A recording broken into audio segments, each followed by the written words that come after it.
Assalamualaikum warahmatullahi wabarakatuh. Perkenalkan, nama saya Risto Ari dari SD Negeri Terlangu II, calon guru penggerak Angkatan 7 Kabupaten Brebes.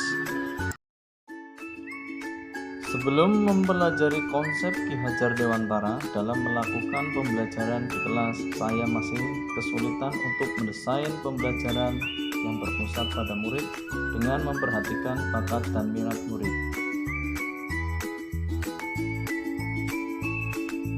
Saya malah lebih sering memberi dan mengajar materi harus tuntas diberikan dan memaksa murid untuk menguasai materi yang diberikan dengan mendapat nilai di atas KKM yang sudah ditentukan oleh sekolah.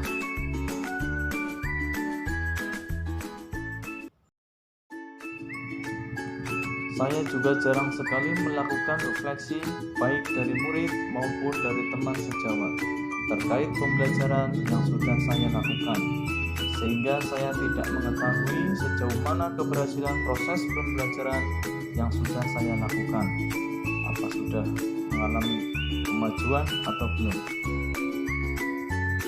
Saya sering menganggap bahwa hasil ujian murid adalah segalanya, tanpa melihat proses belajar yang murid lakukan, sehingga muncul pemikiran di dalam diri saya bahwa murid yang mendapat nilai bagus adalah anak yang pandai dan meremehkan murid yang mendapat nilai jelek.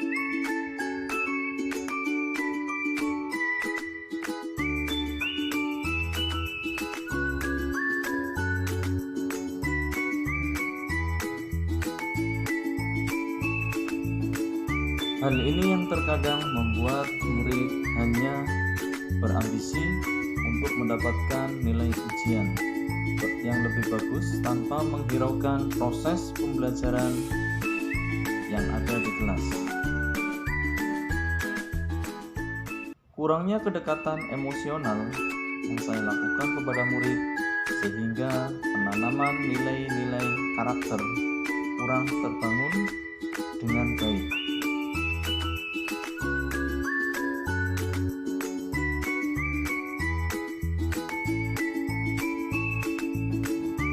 Seringkali saya menggunakan tekanan, ancaman, gertakan untuk menghukum agar murid tetap tenang dalam proses kegiatan pembelajaran yang sedang berlangsung.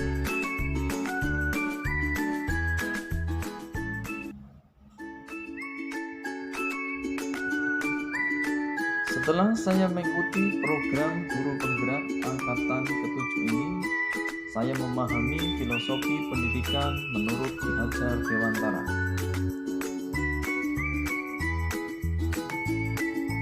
Secara garis besar yang akan saya sampaikan dalam kesempatan ini adalah 3 filosofi Ki Hajar Dewantara, yaitu yang pertama, pendidikan memerdekakan, yang kedua, pendidikan menuntun, dan yang ketiga, pendidikan berdasarkan kodrat alam dan kodrat zaman.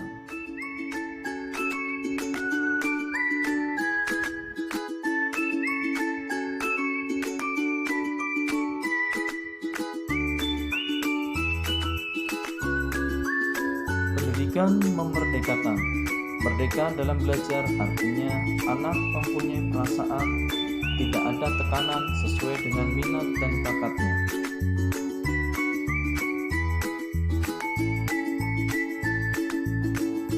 Dalam hal ini, tugas kita sebagai pendidik adalah mendesain pembelajaran yang mampu mengakomodir gaya belajar anak yang beraneka ragam sesuai dengan bakat dan minatnya. Strategi yang akan saya lakukan adalah yang pertama, mengidentifikasi karakteristik murid untuk mengetahui hambatan, kemajuan, dan perkembangan murid, melakukan pendekatan personal dengan murid dengan menggunakan metode belajar yang bervariatif agar murid senang dan lebih bersemangat.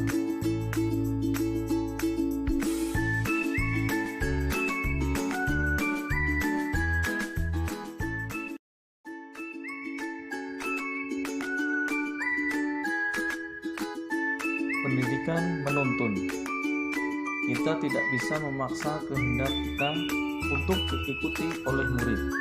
Memberi materi tanpa memperhatikan kemampuan murid, maka murid akan merasa mengalami tekanan.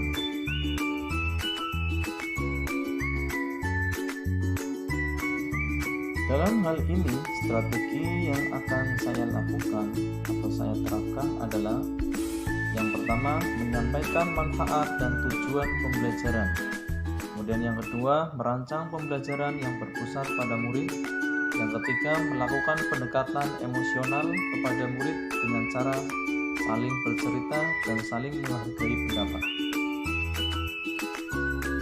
Yang keempat, mengenali karakteristik latar belakang murid. Dan yang kelima, memfasilitasi murid untuk mengembangkan potensi dan kreativitas sesuai dengan bakat dan minatnya.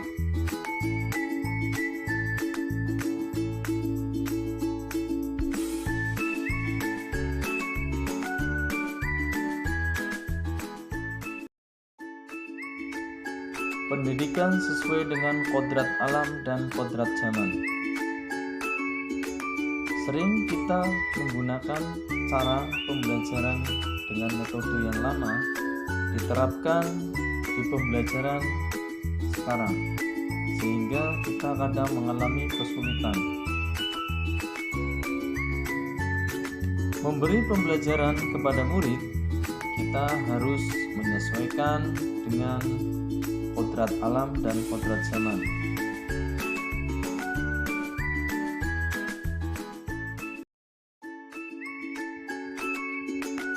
Strategi yang akan saya lakukan adalah sesuai dengan kodrat zaman.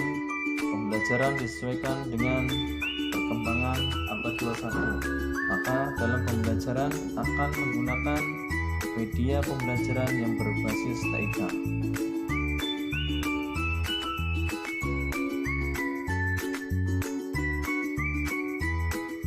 Kodrat alam. Pembelajaran dikaitkan dengan kegiatan sehari-hari, menggunakan lingkungan sekitar sebagai media pembelajaran